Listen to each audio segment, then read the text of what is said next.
can begin in a few. Thank you, Brother Ali, for sharing the slide. So as you can see today, we are going to go through stress and burnout in the workplace.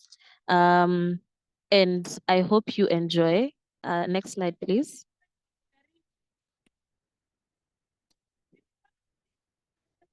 So today we're going to look at the what, the why, the how, the when, what next of stress and burnout. So we are going to attempt to understand what is stress, what is burnout. We are also going to try to understand, why does one experience burnout at the workplace? How does it come about? How does it really affect us? When do we need to seek help? And then what next? After we've already identified what stress and burnout is, what next after that? So if you have any questions at any point, or you'd want to seek clarification about anything, or if you have any input, please feel free to use the chat box. And then at the end of it all, inshallah, we will set aside time for question and answer. So thank you so much. And I'm handing it over to Madam Jamila to continue.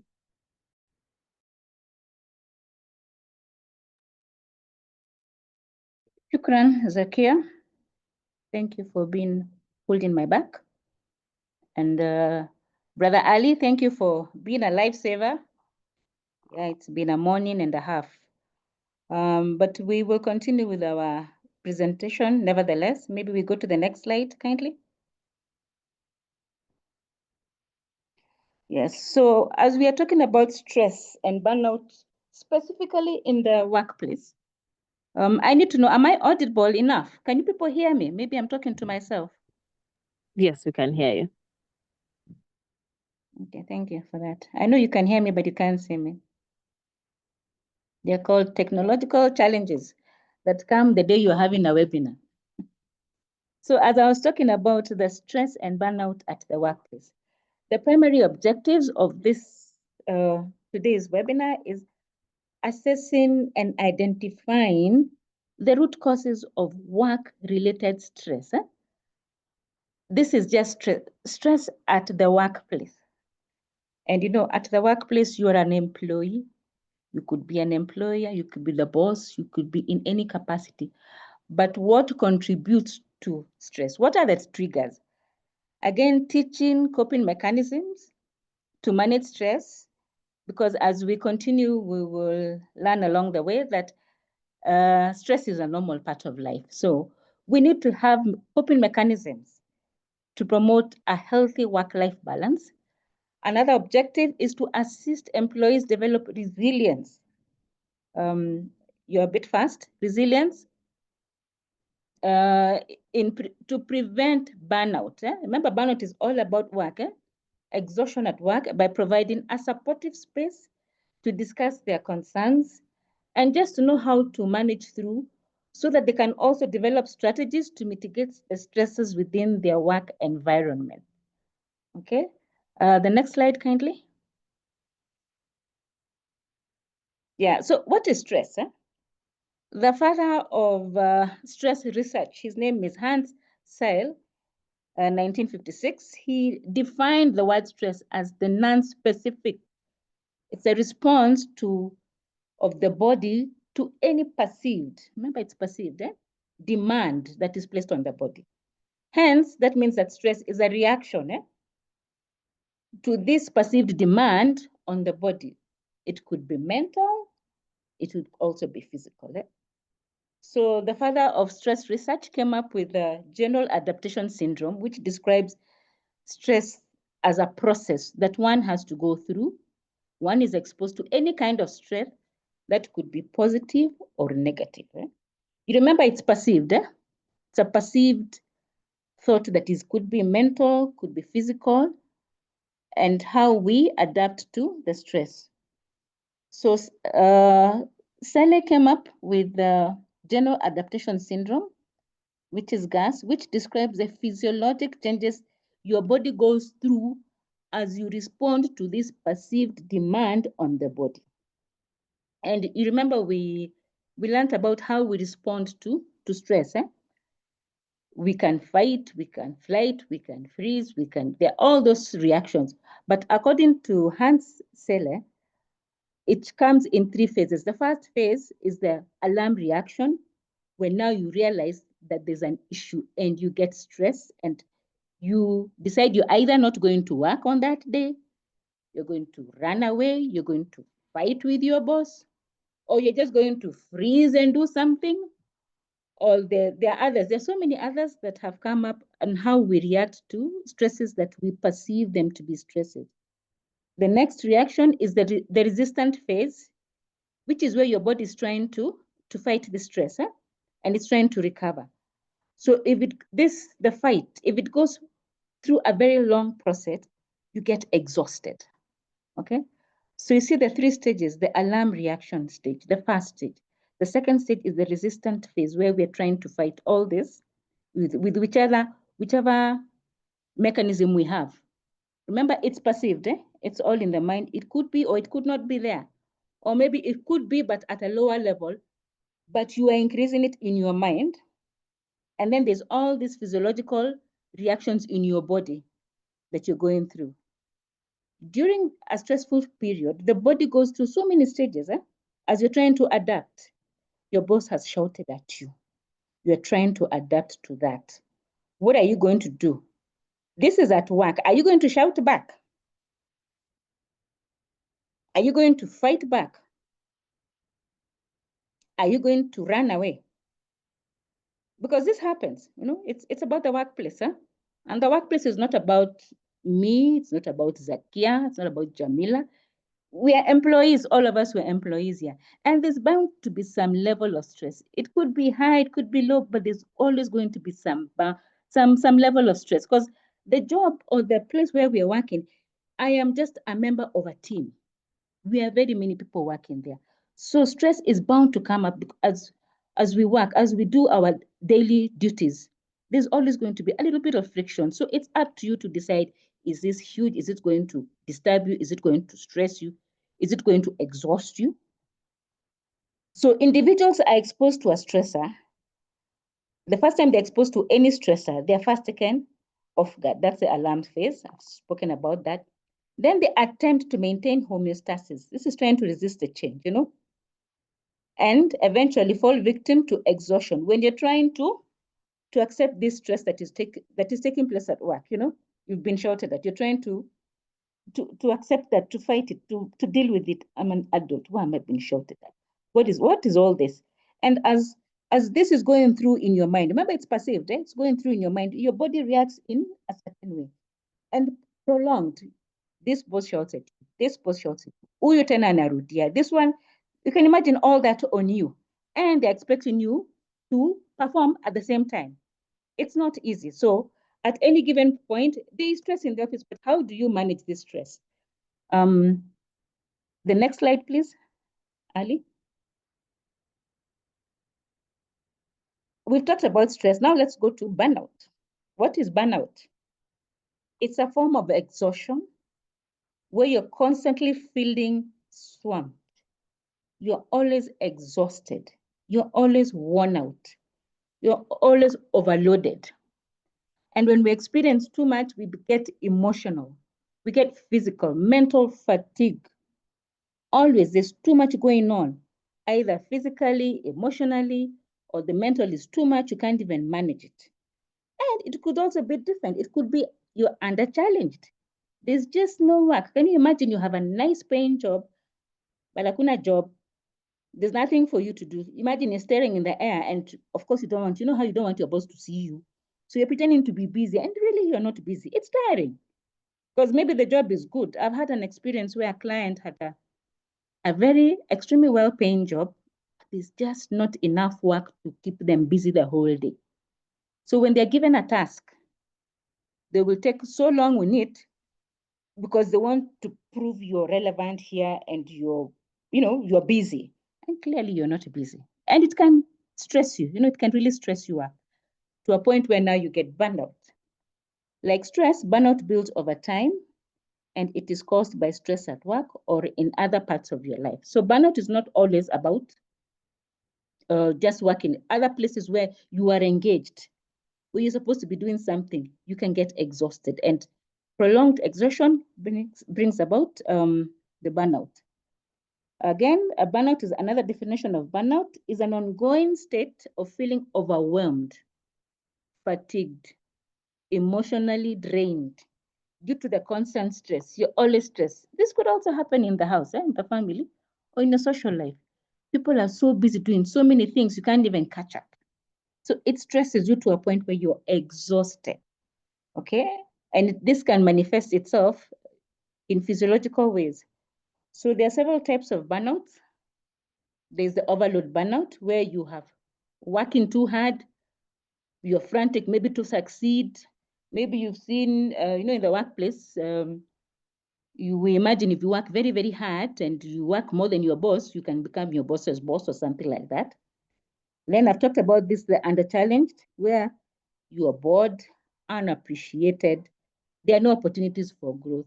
We are just there, we're at a level ground. There's no growth, there's no going down. We are just there. Over a period of time, that will get a little bit, it will start building up, the build up. And over a long period of time, you'll get burnt out. Then there's the neglect burnt out, feeling helpless, unable to keep up with the responsibilities that you're given, especially if you're working in an area where maybe it goes against your faith, or you don't like being in that space, or there are interpersonal issues. You start feeling like you don't even want to appear at work. Then the fourth one is habitual burnout, where you go through chronic and physical mental fatigue, sadness, behavioral changes, where there's a lot of interpersonal issues. I think 2 weeks ago, I got a client from a certain office, and he came to see me because he was referred to come and see me because he sparked at his boss. His boss is a general manager, and he sparked. And then when he realized that he had shouted, now he withdrew. So there was all these people running up and down. Or is the HR writing a letter? Has he apologized? By the time he was getting to me, he was so drained. Yet he's a newlywed, he has a baby, he has a wife. It's not a job he can just walk out on. So there was all this that was going on, and we had to sit down and manage it because I realized this guy was so exhausted, he was so overworked, and then he was feeling they're adding duties that are not in my JD, and they're not adding the money. That is always the phenomenon that goes on in our jobs. Boss, you signed that place that said you'll be given other duties. Now those other duties, they become so many because there's no ceiling for the other duties. You signed the dotted line, and we have to continue with that. The next slide, kindly. Ali?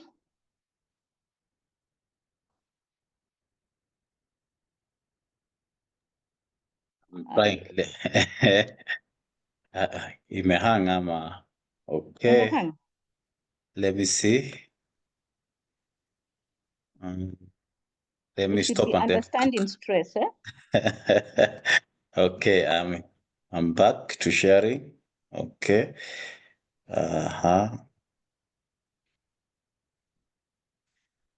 Understanding stress, maybe we had slide maybe 5 or 6. Oh, this one. Sorry. This one. Is there another one before that one? Yeah, I think we've talked about understanding burnout and stress at the workplace. Okay. Uh, Yeah, here we are. Sorry. we've talked about this. We've talked about stress and burnout at the workplace being a state of emotional, physical, and mental exhaustion caused by prolonged or excessive work-related stress. We've talked about it being characterized by feelings of being overwhelmed, cynicism, decreased productivity, difficulty disconnecting from work, where you have decided that now part of your bed is the laptop, In the morning, laptop, night, laptop, everywhere, laptop, of course you get burnt out and stressed because everywhere you go, wedding, umebeba, laptop. Anywhere, laptop, because you are responding. There's some people, I'm sure you've seen those people every other time, or some of you are also victims. I know at some point I've become a victim of this where a laptop has become my shoulders. One of these findings is going to disconnect because the laptop is always there because everything is being done on laptop. And this leads to negative impacts on personal and professional life. Obviously, it will affect you in some way. Something is gone. If your job is doing very, very well and you're giving all your energy is there, of course, your personal and professional or other life, social life will suffer. We've talked about stress being a normal reaction to everyday pressures. It's emotional, external triggers that promote us to address these challenges in the workplace. Workplace will always have challenges. There'll always be threats. There'll always be vulnerabilities. But are you able to meet them in your own capacity? So DSM-5 talks about stress, but it doesn't talk much about burnout. But International Classification of Diseases, ICD-11 talks about burnout as an occupational phenomenon. It's not a disease per se, but it's caused by whatever occupation that you do. But DSM-5 talks about stress and talks about stress being in the category of trauma and stress-related disorders, which comes about in the adjustment disorders and PTSD, post-traumatic disorders. Next slide, Ali.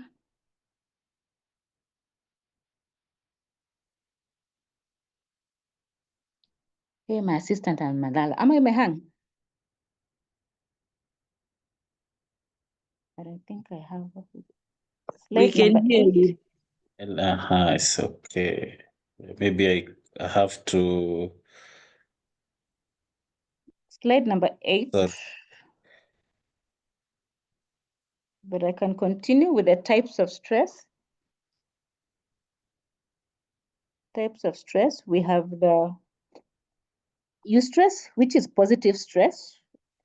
In as much as we've been talking negative about stress, we have positive stress, which is good stress and impacts positively on daily living, a new home, promotion, meal planning.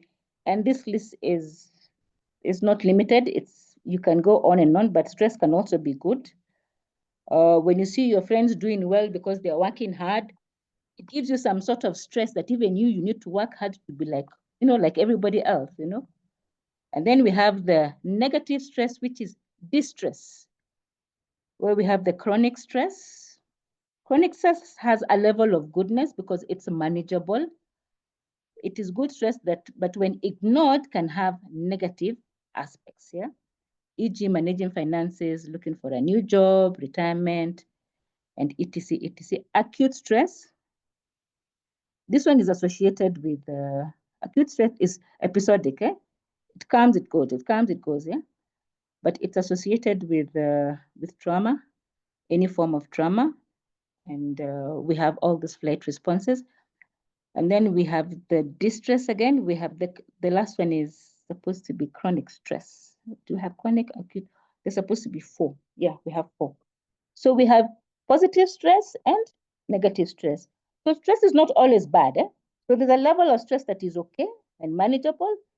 And we only now tend to start looking at it when it starts affecting us in whichever way, physiologically and in other ways. Next slide, kindly.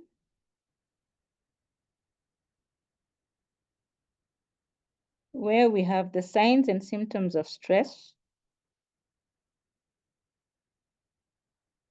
We have the physical signs, where we have early signs, muscle tension, we have headaches, fatigue, tiredness. And then we have the secondary signs in physical, where we have heartburn, shortness of breath, sleep disturbances. Either you're sleeping too much or you're sleeping too little. And then another sign is emotional. Early signs where we have anxiety, sadness, frustration, loss of sense. We have secondary signs, overreaction, something so small, you overreact, the helplessness, defensiveness, especially if you work in an area where you're always feeling that these people, they don't like you, they have put you there for certain reasons. There can be a lot of issues that can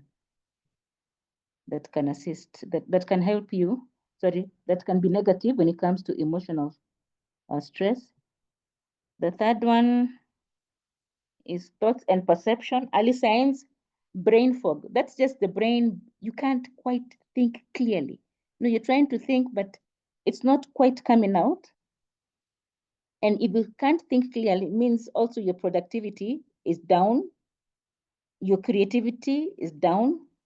And because your creativity is down, productivity is down, you start fearing rejection. You know, are they going to see what I've done? And it's, remember, it's perceived. The father of stress said it's perceived, it's all in the mind. Then we go to the secondary signs where we have negative self-talk. Remember, it's negative and it's you talking to yourself, telling yourself all this, being harsh on yourself, because maybe you did not perform as well as you would have wanted to perform. And then feeling of unfairness. People are given this, me, I'm left out. You can't switch off and you're really trying hard. And then the fourth one is behavioral. Compulsive eating, hyperactivity, poor productivity, and the secondary signs being increased absenteeism. Or you go to work late and you leave early, aggression, irritability, and sudden outbursts like I had last week. A sudden outburst, you just burst out, either into tears or into anger, all that. Now, reasons for stress, I will not dwell much on this because this is, Ali, you've jumped a bit. The nature of work that you're doing, given our job market is so bad. So you can imagine so many people are employed in jobs where they're supposed to do things, what is available. You took the job that came your way. Maybe you're not even fully trained for it, but it came your way because our job market is so bad. We have so many people who are working in areas that they're not even very comfortable. For example, somebody is introverted and you've put them in the front office where they need to meet the whole world. You can imagine they'll always be running away every so often. Excessive workload, where work is too much, you're not delegating, you're not doing 8 to 5, you're doing all your hours. Development, the role of the organization again. Are you in an organization that is pro-development? Interpersonal relationships, remember, we are all human beings. We are all here in this organization to work for a certain purpose, but we'll always find there's always some level of maybe people not, personality clashes, etc. The organizational culture. What is the organizational culture? Are there certain things that the organization requires you to do and your religion or you do not feel like doing some of these things? The location of the place of work. If you work so far, you spend 2-3 hours on the road. By the time you get into work, you're so tired. And you work for a few hours and you have to think of how you're going home. And you know how sometimes this town can be. If it rains, you're in trouble. If there's an accident, you're in trouble. So constantly you're spending maybe all your money on the road, in and out of jam. You reach home, you're tired. Work-life balance is missing. And again, the above list is not limited. Next slide, kindly. Signs of burnout. I think we have done this. Signs of symptoms of stress. But I can go through it. Others are feeling tired and exhausted most of the time, recurring insomnia and sleep disturbances, frequent headaches, muscle joint pains, chest pains, stomach issues, acidity, sick, loss of appetite, nausea. Your immune system goes down. So frequent illness, you're always sick. And if you go to the doctor is not saying anything, but you're constantly sick. High blood pressure and also low blood pressure. I think even low is worse than even the high. Breathing issues, panic attacks, low energies, lethargy, you're just not there. You know, you're at work, but if you're going to an office and people don't even have energy, they're just there. And you're even wondering, gosh, why are you even at work in the first place? Next slide, kindly. Contributors to workplace burnout, worries about job security, job loss, not enough rest, money worries. Money will never be enough. Even if you're given how much money, there'll always be money worries. Worries about physical health and isolation at work. Next slide, kindly. This is a model of stress coping strategies where we're now talking about the coping strategies and the mechanism for stress. These two people, Richard Lazarus, and Ellen is a lady, she's called Susan Folklore. They came up with a model of coping strategies where they talked about either the problem being either the issue, let me call it the issue so that I can be able to explain, the issue being problem focused or emotion focused. Remember when the father of stress said it's perceived. So you're going to decide, is it problem focused so that you are able to know in which way you are going to cope, or is it emotion focused? Okay. And you can see there the arrows where the emotional experience is what will determine whether it is problem focused or whether it is emotion focused. Next slide, kindly.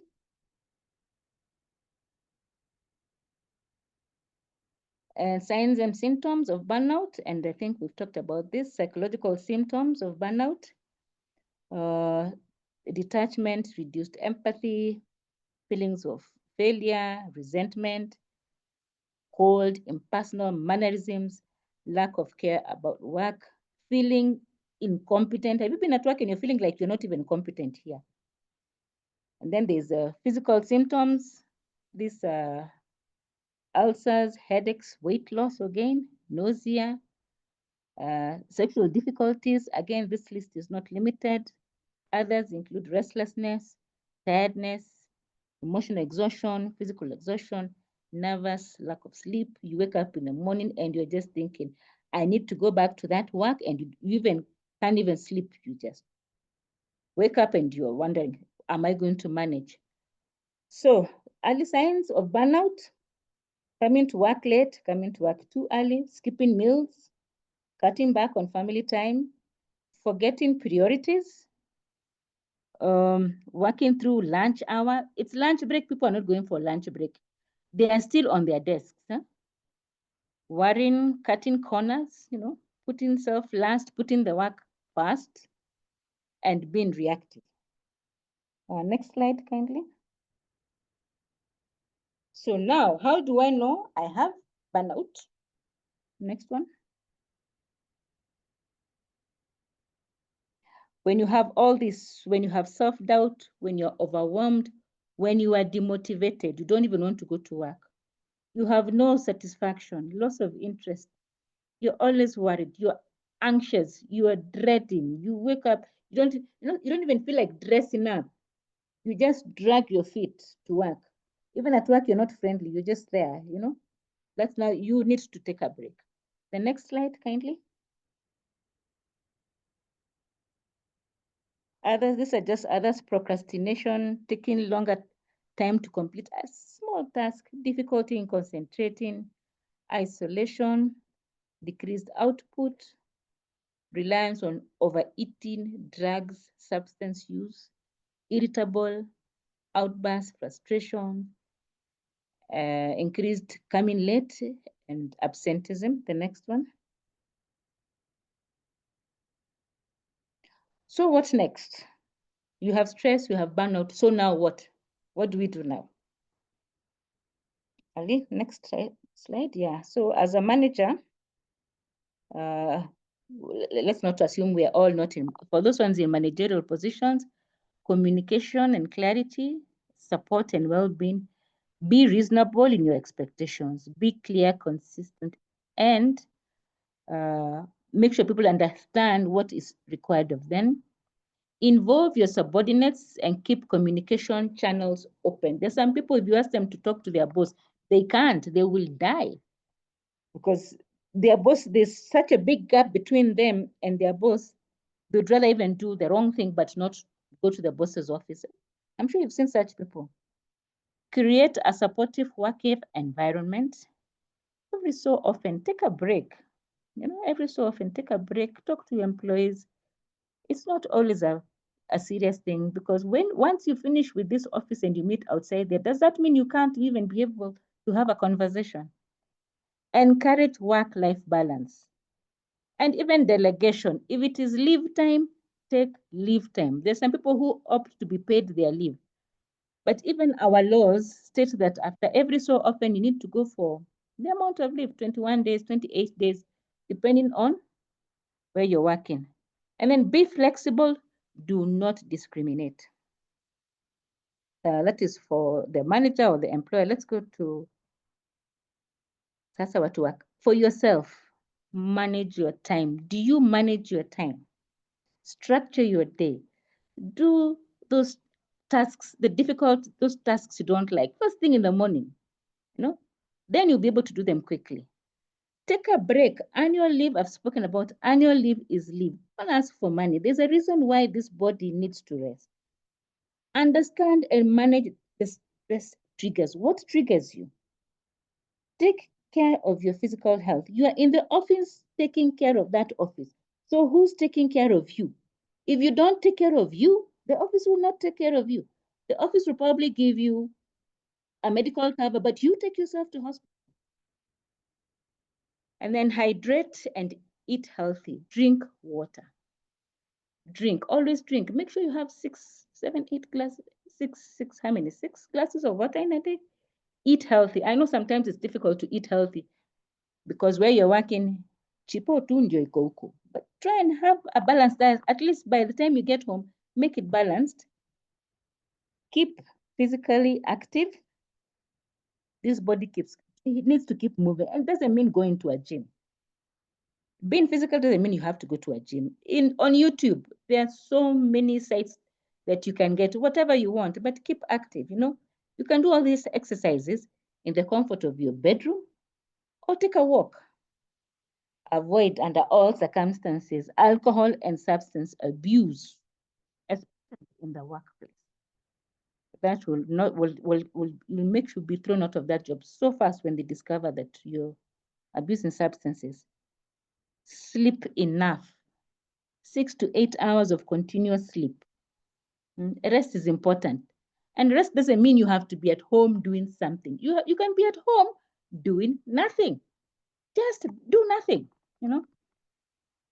Set boundaries to maintain work-life balance. Ali, you've moved faster. Set boundaries to maintain work-life balance. Communicate with your manager, your superior, your employer. Sometimes it's just a matter of walking to them and telling them this is what you think. What's the worst that they will say no. That's worst case scenario. That's okay, you can live with that. But imagine you haven't said anything. Then build relationships with yourself and others. Those people who work, you realize you spend most of your waking day with your fellow workers. And when you get home, it's 2, 3 hours, you eat and you asleep again in the morning. So you can imagine you spend 3/4 of a year with your workmates. Some of your workmates are even closer to you than your own family members because they see you at your worst, they see you at your best, They see you even when you're not in the mood to work, but you are there because you're working with them. Then learn to delegate. If it's not your job, let the people who want to do it. You cannot do everything. If you finish everything in that office, then there'll be no work for you. So learn to delegate. If you set boundaries and plan well, you'll be able to know what to do on Monday, Tuesday, until the week is over. And this one is the most difficult one, is learning to say no when necessary. If people are giving you too much work, you just say no. That small word called no. People find it so difficult to say no, especially to your boss. Some people would even rather quit a job than say no. And if all does not work, seek professional help. Go seek the services of a counselor and just sit with a counselor and tell even you counselor, sit with another counselor and tell them what is going on and just hear somebody's thoughts. What is it that you could do better? So the next slide. Thank you, Ali, for your great help. Thank you, everybody, for listening to me. And now I open it up for questions from the group, additions, even subtractions if you want. Thank you so much, Ms. Jamila, for that very well detailed presentation on stress. I think a lot of us, when we hear stress, we always think bad, bad, bad, bad. You know what I mean? But as we have learned today, and I really hope that we were attentive. But if not, don't worry. I'll do just a very brief summary. In short, what we've learned today is not all stress is bad. Some stress can be good. And how we deal with stress is really what determines whether we are going to fall into burnout or not. So inshallah, as we go through life, as working ladies and gentlemen, I hope we will remember that not all stress is bad. It just needs for us to deal with it the correct way, identify our triggers, and seek help when necessary. I think just as a summary, just to drive the point home, allow me to share a story about a fictional lady. Let's call her Lady Mariam. And I would like, as I'm going through the story, just think about if Lady Mariam was someone, your sister, your niece, your friend, your cousin, a colleague. What would you advise Lady Mariam to do? So the story about Lady Mariam. Lady Mariam is a young lady. She's very passionate about helping. So from a very early point in her life, she knew that she would pursue a career in psychology. And just as a disclaimer, if the story coincides with anyone I promise it's not them I'm talking about. This is just a fictional Lady Mariam. And so because she knew she wanted to pursue a career in psychology to be able to help people, she finished her coursework enthusiastically and she was very excited to go for attachment. It so happened that Lady Mariam secured attachment at one of the big hospitals in her country.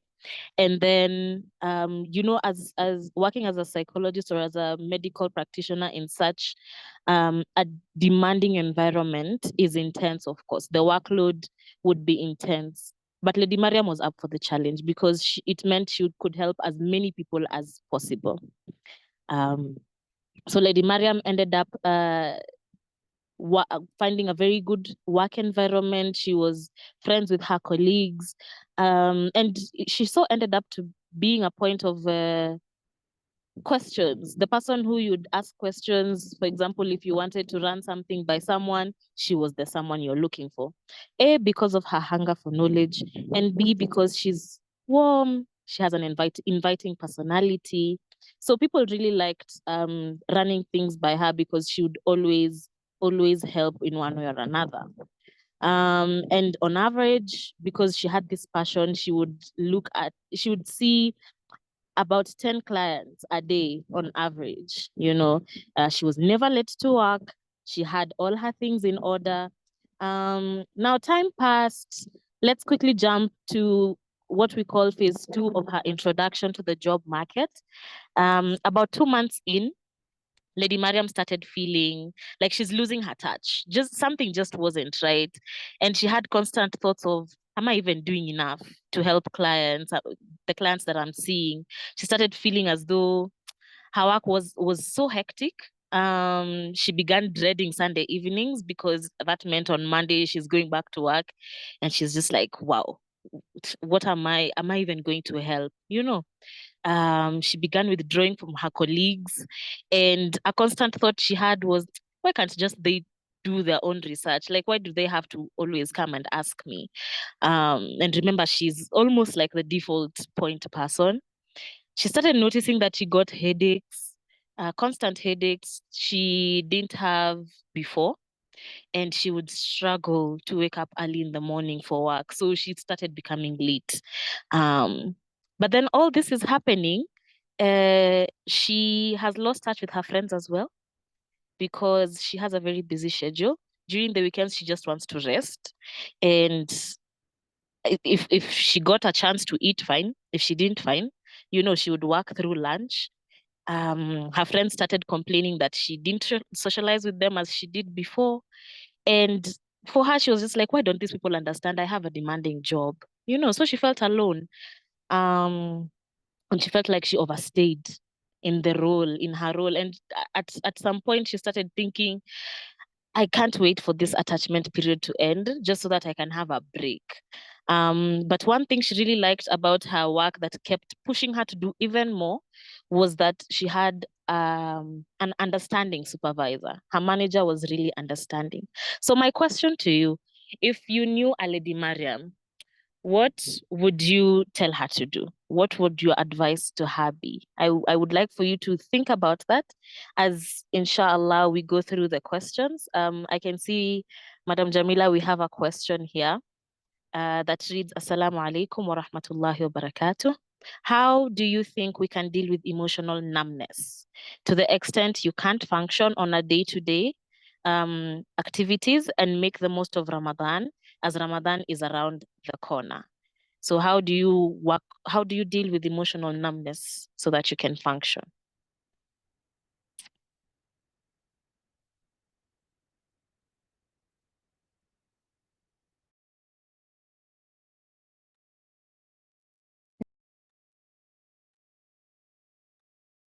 Assalamu alaikum warahmatullahi wabarakatuh. Is there another question or was that it? Yes, that was a question. That was the question. I'm still looking through the chat box. That's the question we have for now. So maybe answer that as we invite others to also ask questions. Okay, emotional numbness as a result of stress, as a result of burnout, especially now that we are heading to Ramadan, and you know how people still would have to be required to go to work, and because emotional, first of all, let's define what is emotional numbness. Huh? For me, emotional numbness is somebody who is, you're not feeling the emotions, like a blunt feeling, like they're dead, cut off from your kawaida emotions, and maybe your body, the people around you are not there, like you're in your own world, And if someone has is feeling emotionally numb, the first thing I would advise that person is, because you're there and you're detached and you're supposed to be working with these people, is it possible that you take a break? Not the full month, but can you take a break, first of all? Because if you're there and you're working and you're emotionless, so we don't know exactly what we're dealing with here. We need to find out what is the background. Where are you coming from with this lack of emotion now? Because it feels like you're distorted, you're confused, difficult in thinking and all that. So can you take a break? I'm not even saying you take the whole month, but can you take a break from some of these things? Especially like now that we're going to Ramadan, maybe there's certain things you need to give up so that you're cognate, you recognize that you have an emotional problem. Yeah, the first thing is recognize that you have an emotional problem. So are there certain things that you can cut off so that we're able to function? But I would also advise you to seek medical advice. Okay, so I'm not sure that you can function very well when you're disconnected and you cannot respond to these emotions. I don't know, anybody else would like to answer from the group? You're most welcome. Unmute and you're most welcome.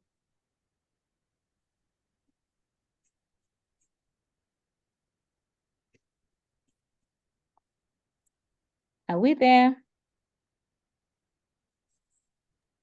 Yes, we are here. Thank you so Any other much for the question? response. Yes, there's another question. Okay, someone has commented that if they were Lady Marian's close person, they would tell her to take care of herself and be aware of the breaks and leaves. Thank you so much. Another question is, you talked mostly about manager to subordinate stress or burnout. How can you manage stress between subordinates? Subordinate to subordinate. Yes, I think that's Or what subordinate to manager. subordinate to subordinate, I think. There's subordinate to subordinate. There's manager to subordinate. I'm trying to look at the slide that we were there.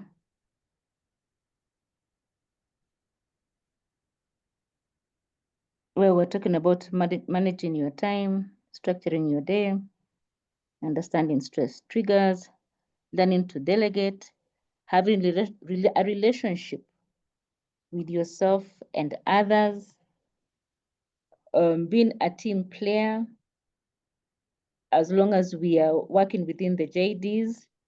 I don't know whether somebody else would like to help me. Let me look for someone who can help me answer that in the group.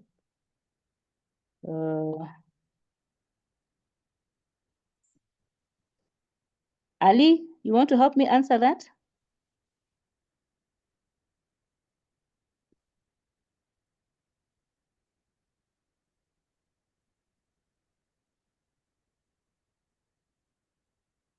Ali is gone.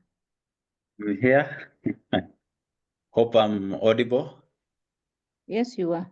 I think between the subordinates, the most important thing will be, first of all, role definition, whereby every person's role within the same cadre of subordinate is clearly defined, so as to avoid more quarrels, so that everybody knows actually what they're supposed to do.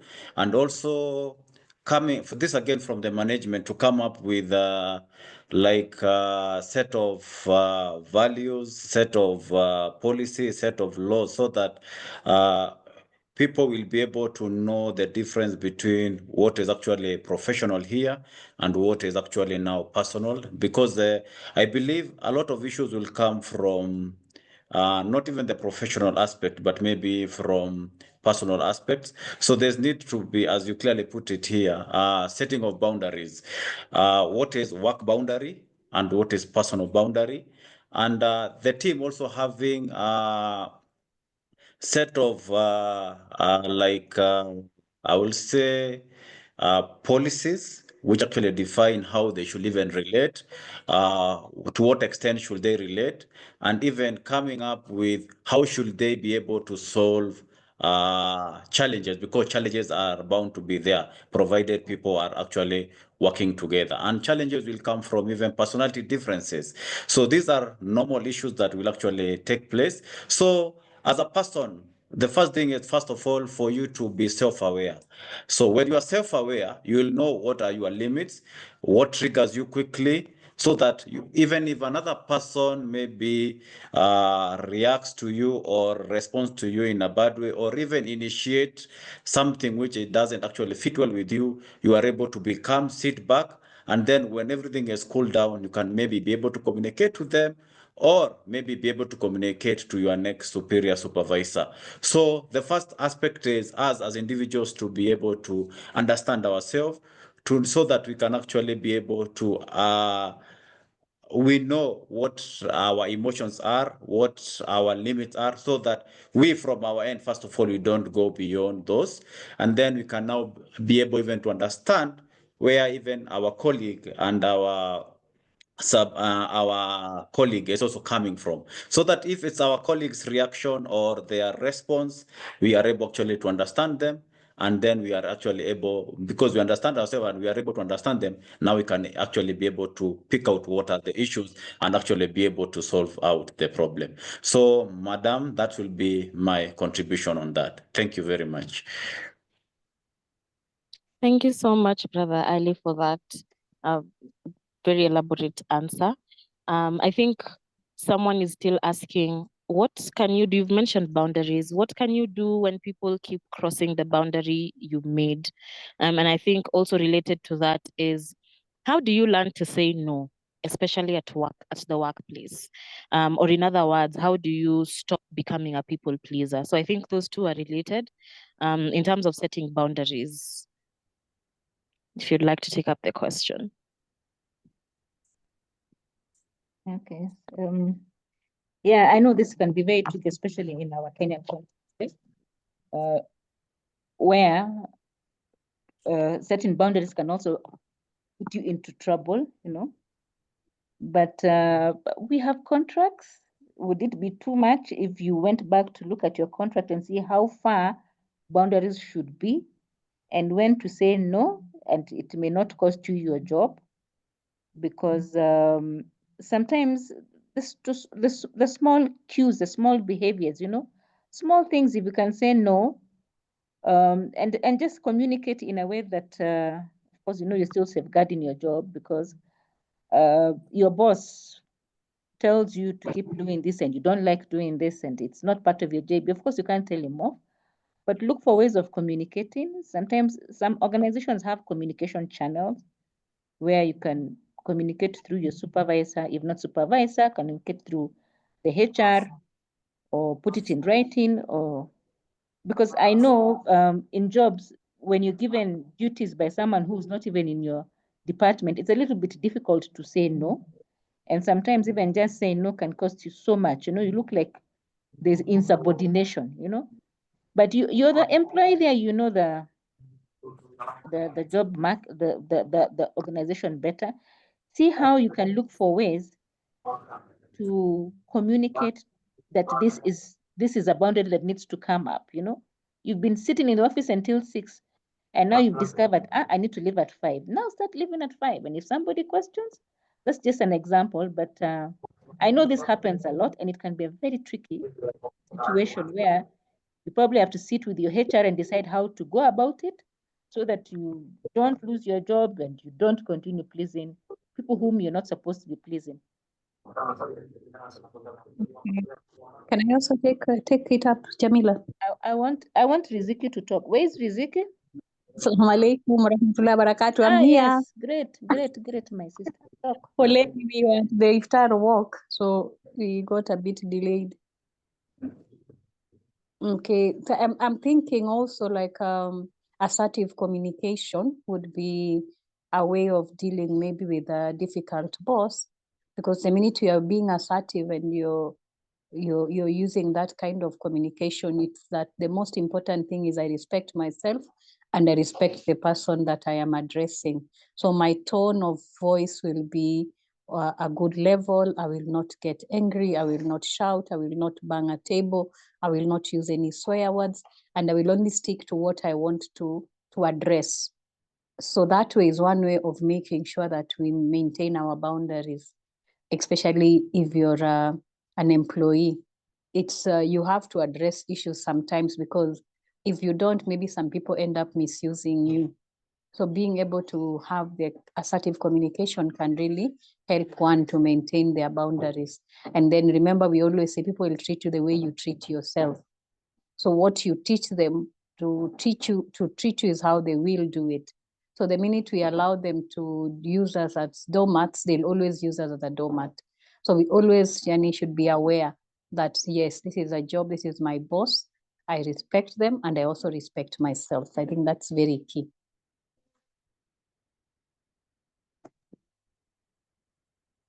Hello, Jamila.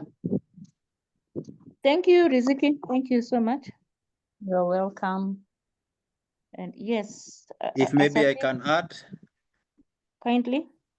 Okay, thank you. I think one thing which also happens in practicality is when you are, let's say, when the boundaries are crossed and maybe you are given a job that it maybe even goes beyond some hours or maybe beyond you in terms of your work definition, sometimes the reality is, especially when you are new at a place, the bosses maybe will tell you it's more of maybe also testing you. We don't know if they are testing us. And sometimes they will also be telling us, even they themselves, when they were new in that place, maybe they were handed some of the same assignments. So maybe the thing we can do practically is, first of all, the self-awareness comes, you take in, you do what you are required to do, and maybe you can even go for like a week doing that. But now, in the second week, now you can actually now, as Madam Riziki put it, you can go talk in a good way and actually say that you are my boss, you told me to do this, and I did, and I was actually able to deliver. I worked beyond work hours. But now, of course, this one has affected me in this and this way because I was late at home. I was late reaching home. I went when it was already dark. This was beyond the working hours. These are beyond maybe the HR also rules and regulations. And at least there you'll be assertive. You will show, because mostly what they check is what we call attitude. How do you react? Maybe, do you really say no immediately, or you can first of all, by virtue of being self-aware, you take it in, but again, now you know that at one time after delivering the results, I'll be able actually to speak out in a good way and actually be listened. And even when you go to maybe HR and maybe you are called to a committee and maybe to defend yourself, you will have the upper hand by virtue that you did what you are told to do, but you also raised the issue later on. Thank you so much.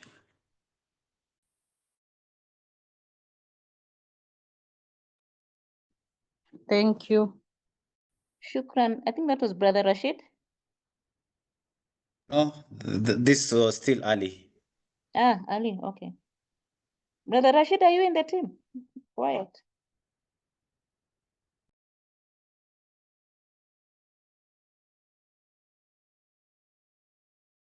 You're coming to an end, Jamila?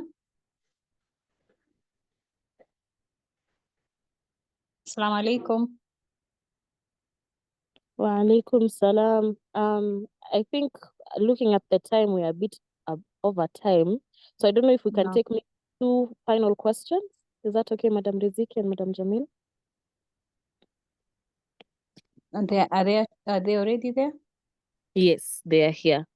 Okay, I think last 2 questions Okay. so that we stay to the time so that we don't tire people next time they don't appear. Okay. There's a question here. How does one deal with someone who is insecure in their job and feels the new employee is a threat and starts undermining the work of the new employee?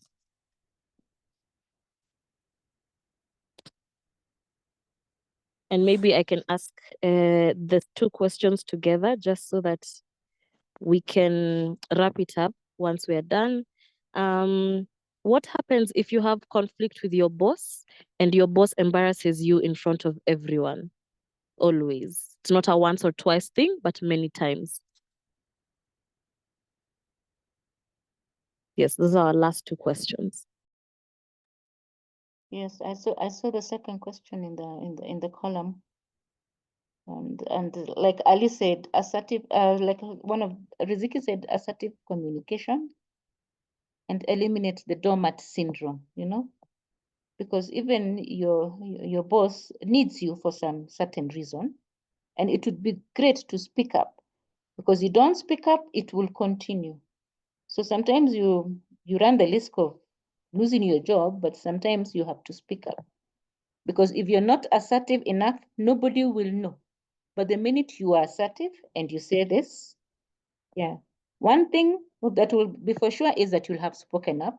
Now, how they react after that will definitely depend on the organization, because there are some organizations, if you speak up, it is a good thing. I worked in an organization, if you don't speak up, it was a problem. So we had to speak up at any given moment, and there's some organizations, if you speak up, it's a problem. But for you, the employee, you need to speak up, because otherwise you run the risk of doormat syndrome, where they will throw anything and everything at you. So there is no way you're going to win that battle. You're an employee and they will throw anything at you. So worst case scenario is they will throw you out. No love lost. Jobs are hard to come by, but what's the point in being in an office where you're constantly on a burnout? You're constantly on fear and probably spending all your money in hospital getting treated, seeing counselors because something is happening in the office. Sometimes I like thinking that it's a job. It's just a job, you know. At the end of the day, it's a job and you can move from one job to the other. Anybody else would like to add something?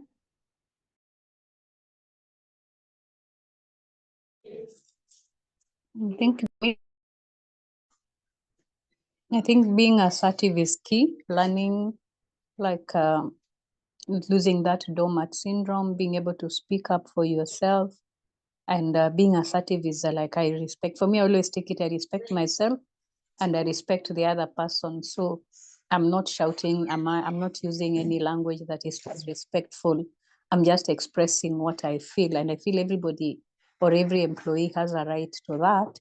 And if a boss cannot take that, then we'll take the boss is the one doing a dulm to the employee.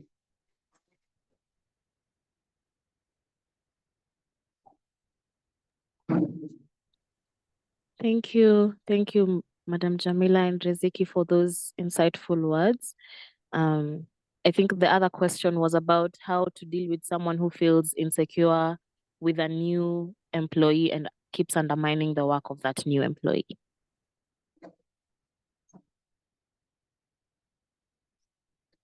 I think we need to recognize that we are not responsible for other people's insecurities. It's not about us, it's about them. So the most important thing is to keep doing what you're supposed to be doing it very well. When they cross your boundary, you let them know in an assertive manner and maintain the maybe making sure that you're on the right side most of the time, because they'll be looking for minor mistakes and all that. So just keeping to your lane. And if there are any like reporting mechanisms, maybe in an organization, who are you supposed to talk to? Is it the HR or what is supposed to be happening? I think being very assertive, I think, is very key. Thank you, Riziki. And also remaining professional at all times, you know, keep to your JD, your job description, and being professional at all times. Obviously, when you join in a new organization, you know there's some people who are out to look out for anything small that you may do wrong, you know, just to prove you that they are better than you. But you can be professional, be assertive, and look for any the reporting channels in every organization. So who do you report to? Is it your line manager? Is it the HR? But if something is critical, then it should go ahead. But if it's not critical, then just stick to your JD, stick to your professionalism, and do what what needs to be done, because you cannot avoid those people. But those people come with a lot of insecurities. They're insecure because they've come, they think you're going to take their job. You're not there to take anybody's job. You went through an interview like everybody else, or whichever channels that you entered. Just do what needs to be done, because you all need one another. You need to be a team player. I'll give it back to Zakia. Thank you so much, Madam Jamila, Madam Riziki, Brother Ali, and everyone else who spoke, and I did not mention them. Thank you so much for our participants and listeners for joining the webinar. I hope you've been able to take a thing or two, and I hope, inshallah, you are going to use it in your day-to-day, that one thing or two that you've been able to pick up. So I'd like to allow people to leave the meeting so that we can go back to our normal routines. And I think an important thing to do is if everything else fails, please seek help. Seek the relevant help that you would need. That is all from us. Thank you so much for attending, and inshallah, have a good day. Zakia, Yes. I think let us remind everyone who is present that we have this monthly webinar, and they are supposed to help us deal with our day-to-day things and also psychological issues. So we have one every month. And this is being organized by the Muslim Psychologists and Counselors Association. So I'd love to really thank you all, especially you and Jamila, for the putting in all this effort and making us have this webinar and the information. We really are grateful. We pray that Allah will bless you with more knowledge and that you will continue sharing it with us and make it easy for you all. And also thank everyone who has been here in this group today. We really appreciate them taking off their time to just be here with us. We don't take it for granted. So we really, really appreciate. The other thing is Brother Rashid. I don't know whether he's there. He really helps us a lot with the posters and everything. We also appreciate his efforts. Sister Rukia, I know she has been quite busy with the work and everything, but we are really grateful for all the support from everyone. So before we close, I think we ask Brother Ali maybe to do for us a closing dua, or we do the Kafaratul Majlis, then we can leave, inshallah.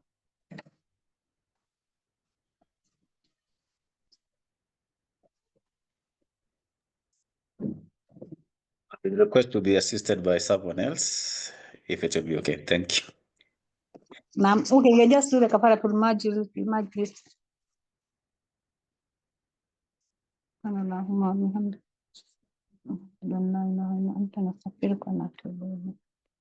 Okay. Masalam. Is there anything in the chat we missed? No. Masalam. Shukran, Riziki. There's nothing we have missed. Thank you, everybody, and have a good Sunday afternoon. Can I put my number before they leave for